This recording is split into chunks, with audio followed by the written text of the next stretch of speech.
The time has come, fighters, to put up or shut up. Atlanta, are you ready to go down? 10 rounds of boxing for the WBF North American welterweight title. Introducing first, fighting out of the red corner. He is wearing the black trunks with white trim. He weighed in at 152 pounds with a record of 27 victories, 19 defeats, 4 draws, 10 wins coming by way of knockout. From Highland, Indiana, Ruben Galvan. And his opponent, fighting out of the blue corner, he weighed in at a trim and ready, 152 pounds, 25 victories, 11 defeats, 1 draw, 4 knockouts. He is the pride of the ATL, Atlanta, Georgia, Paul the True Delgado. Referee Jim Ford with final instructions. Back here ringside for our main event, Vince Ferrara, Preston Halliburton for the WBF North American welterweight title. Paul the Truth Delgado at 25-11-2, weighed in at 152 pounds, taking on Ruben Galvan, 27-19-4, also weighing in at 152 pounds. 10-round title bout, WBF North American welterweight title. Both fighters with the black trunks with the white trim. The main difference you could see is Oxywater is the sponsor on the main sponsor on the trunks for Paul Delgado, while the looks like a kind of like a Nike swoosh, but looks more like an E on the bottom right of the trunks of Ruben Galvan. Paul Delgado, of course, big part of the big rock out. Seen him in very impressive in a lot of bouts in Atlanta. Paul's a great boxer. Has a lucrative amateur background. He's very savvy in the ring. He's a traditional boxer puncher. He can box when he needs to. He can punch when he needs to. He takes a good shot. He's always in shape, and he's game. And Paul is one heck of a guy too, and he's had to balance a little bit because he has Delgado Boxing Gym, a very successful gym in Atlanta, and Ruben Galvan maybe Absolutely. Playing up a little back of the head elbow, perhaps. Is that what that was? It looked like it. But again, I agree with you. Delgado has to balance, wear many hats. And it's oftentimes difficult in the boxing world to split your time between promoting, running a gym, and training for a fight. Yeah, and he has personal training in his gym. He trains fighters. Oh, terrific shot left to the body of Galvan. And then his career as well, and then as a promoter on top of that. I mean, that's like 4 very big tasks. Difficult. Yeah, very difficult. And he admits that, hey, sometimes, I've tried to rush it, do too much too quick. And so he says he's learned from it. Absolutely. Back in July, a split decision 8-round loss to Luis Galarza at Buckhead Theater.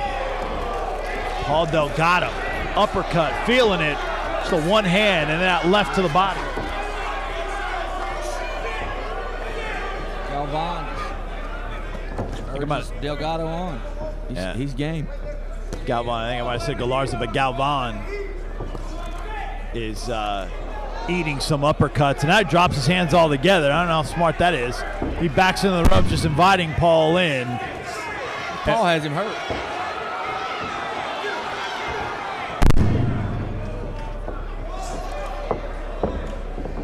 Galvan's trying to taunt Delgado a little bit, I think. And when you're losing early on, I'm not sure if that's the best approach, but sometimes it gets guys going. It's exciting for the crowd. Final seconds of this first round, 10-round title bout here at the Big Rock Out in Atlanta. Paul closes the last shot. They touch gloves and back to the corner. So Paul for that first round? Yeah, definitely give that round to Paul. He landed some nice jabs, left hook to the body, had a couple nice exchanges, and I think Galvan hurt a little bit. Paul Delgado from Cape Verde originally, and now based, of course, out of Atlanta with Delgado Boxing Gym. And the truth, at 35 years of age, 25-11-1 in his 37 professional bouts, 4 knockouts for Paul. Very active puncher, but really has not been able to put a lot of guys down to the canvas. He has been knocked out 5 times in his 11 losses throughout his career. I agree with you. I think you know, that's been a problem oftentimes, is that one-shot power. Oftentimes when you don't have that one-shot power, haven't demonstrated that, you find yourself going late rounds too often and taking a lot of your ring years in your body. Well, at different times in his career, Preston, you know this, he's gone from a boxer to puncher. And he's had those transitions. And so when you're a boxer and you're not putting guys out, that can hurt you a little bit. It can. You have way too many wars instead of finishing fights early and moving on to the next fight. But to Paul's credit, he has added to his arsenal. He's found other ways to get through and advance his career, and went overseas and had a title fight not that long ago against Jan Zavic over in Slovenia. And he told me how impressed he was at what it meant. I mean, all the cameras and the photographers there and the atmosphere that was there. That was a IBF welterweight title bout, and he came out short in that one, 5th round knockout to Zavic in that 12-round bout, and that was early in 2011, back in February. Absolutely, that was a tough fight, a tough loss for Delgado, but a worthy opponent. And prior to that, we referenced during Chris Gray's bout, which, by the way, Tyrese Hendricks won by majority decision, 95-95, 98-92, 97-93. I mean, we were talking about how, you know, it's subjective. You look at, and I mean, those 95-95, really? Yeah, it was, you know, you never know. Yeah, yeah. And I like the body work Paul's doing. Yeah. Guy's a little soft in the body. Let's get his hands down. Work. Prior to the loss to Zavic by Paul, he had won 5 in a row, and prior to that had only lost a controversial decision in North Carolina to Vitaly Demidenko. He still thinks he won that fight, a 12-round unanimous decision. And but Paul bounced back from that and put himself in a position, very impressive in a number of bouts, and has looked pretty sharp here early on in the second round. Looking good, yeah. He's moving real well tonight. Shot to midsection, then upstairs. Boy, Galvan, man, has a little bit of a soft midsection, and Paul is going after it, isn't he? He doesn't like those left hooks to the body, I can tell you that. Boy, Paul working the levels just smooth right now. Galvan sticks, goes uppercut, and then both sides of the body. It's as good a flurry as we've seen from Galvan. Paul responding back over the top of the right. Shot to the body by Paul. Well, Paul's firing punches from every angle, using both hands real well tonight. Good jab. Another round for Delgado. Yeah. Tell you a little bit about Ruben Galvan. Ruben from Hammond, Indiana. They call him the modern-day warrior. 39 years old, stands at 5'7". Has Galvan his last 6-bout losing streak. Had a draw to Leroy Newton, and then prior to that had 2 losses, and then a draw, and then a no contest, and then a loss. And so Galvan started out strong in his career, but has maintained. He has 10 knockouts and 27 career wins, 19 losses, 4 of those by knockout, 4 draws, 52 bouts in his professional career. Been around a long time, the 39-year-old Ruben Galvan. He's a veteran, no doubt. Last time out for Ruben Galvan against 25-0 Vernon Paris in Detroit. Lost by unanimous decision, but did go the distance against a quality fighter in Vernon Paris. Paul he came here to fight tonight. He's holding his own. Paul very active. Continue, stick that jab. It's as good as I've seen Paul with the jab in a while in terms of consistency with it, you know? It's a type fighter that you can throw a jab on. It's always been there, the jab for Paul. It's just, and his last opponent was a taller guy. It's difficult to hit him. And Galvan, kind of like John Trigg, not going anywhere. He's going to be there. He enjoys this. It looks like he's got some power behind his punches as well. Galvan ate it. And then he hot dogs a little bit, pretending to be weak-legged. It's an exciting fight for the crowd. I enjoy it. I don't think he's hurt at all, though. Well, he might get his chin tested here as he leans back on the ropes and Paul on the attack. I don't think he likes the body shots. See, Paul's gone there. He's gone more upstairs in this round, it looks like, but might be able to take those a little bit more than the body. But hey, the body is red. I mean, Galvan is red in the side and pretty much everywhere. It's a nice over-under combination there. An overhand right and come back with the same hand, uppercut. And Galvan, just to play around, lifts up Paul. And the referee, Jim Korb, didn't really warn Galvan at all. He just rolled with it. See, Paul feinted with the right, then went uppercut, then comes across with the right. Galvan swinging. Galvan hasn't really hit Paul with anything with any power clean, has he? No, and Paul's just peppering him with that jab all night. Right hands to the body, the head, upstairs, downstairs. Yeah, Paul looks very dialed in and focused in this bout. He's sitting down on his punches a lot. He doesn't respect his opponent's power. Love that willingness to keep going to the body and that side of Galvan. He's committed to the body work. And Paul spit out there. That was interesting. Went back to the midsection right down the middle. Paul, though, hasn't put himself, doesn't look like, in tough spots either. He didn't put himself in vulnerable positions. He doesn't take any unnecessary risks. Doesn't need to when he's up like this. He knows he's got somebody he can handle. Letting his hands go in the final seconds of this third round. Corner telling him to go to work, and then one last little rabbit punch there from Galvan. So Paul's going to get his. Whether it be before or after the bell, he's still going to get his. Well, and that his style brings some entertainment value. I mean, we've seen him lift Paul up and hot dog a little bit, and then take shots, and people are entertained by that. And when he throws one, he throws it pretty hard. So he throws it with bad intent. See the Tecate Ring Girls as we are in between rounds, about to head to the fourth round. So Paul clearly up in this bout, 3 rounds to none.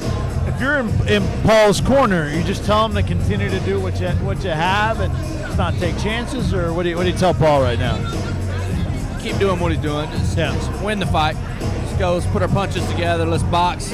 Let's sit down on our punches when we need to, and let's get out of range when we don't. Now, Paul, as you well know, Jesse Becerra, Paul, Nathan Livramento. I mean, what a crew he's got over there in that corner, Paul Delgado. Definitely got a crew. He's got his father and a lot of the guys in the gym, and he's got a tight-knit group with him. Paul's done a nice job training a number of boxers as well. We saw some already tonight, and we've seen them consistently in the Georgia Boxing Championships put together by Sports Fan Properties, Shea Bailey Promotions, and Delgado Boxing here at the Georgia World Congress Center, Thomas Murphy Ballroom. Vince Ferrara and Preston Halliburton ringside for the big rock out. And boy, Ruben Galvan talking to the ref, and I thought he was going to hit Jim Korb for a second. Yeah, and in the meantime, he was vulnerable if Delgado would have taken advantage of it. And Paul spitting out. Is he snorting out? He's snorting out. He's got some blockage in his nose and needs some nose spray in the corner.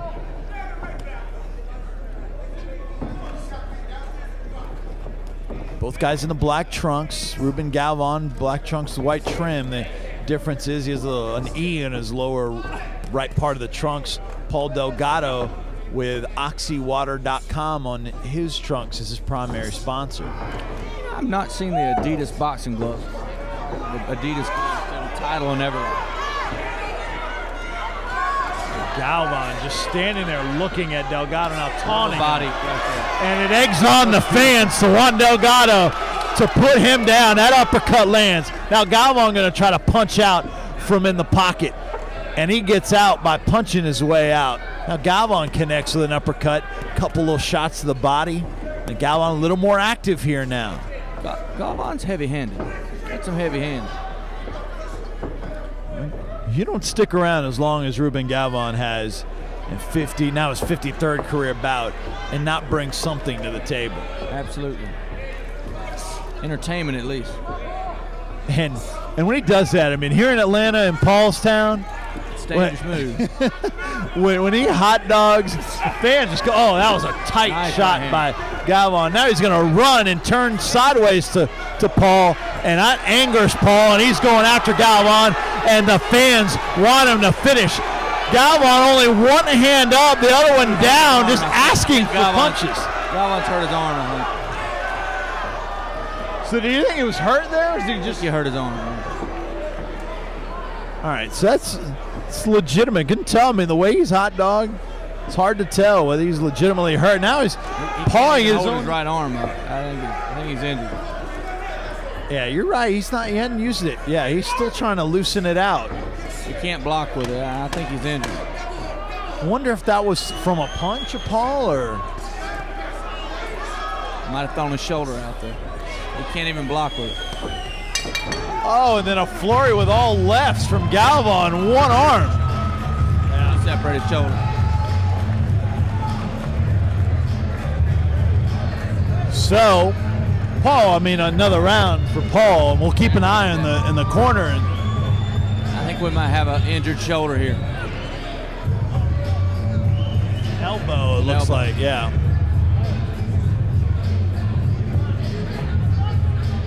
The referee, Jim Korb, checking with the corner, and now the doctor talking over the ropes, and I think they may want to check that arm out.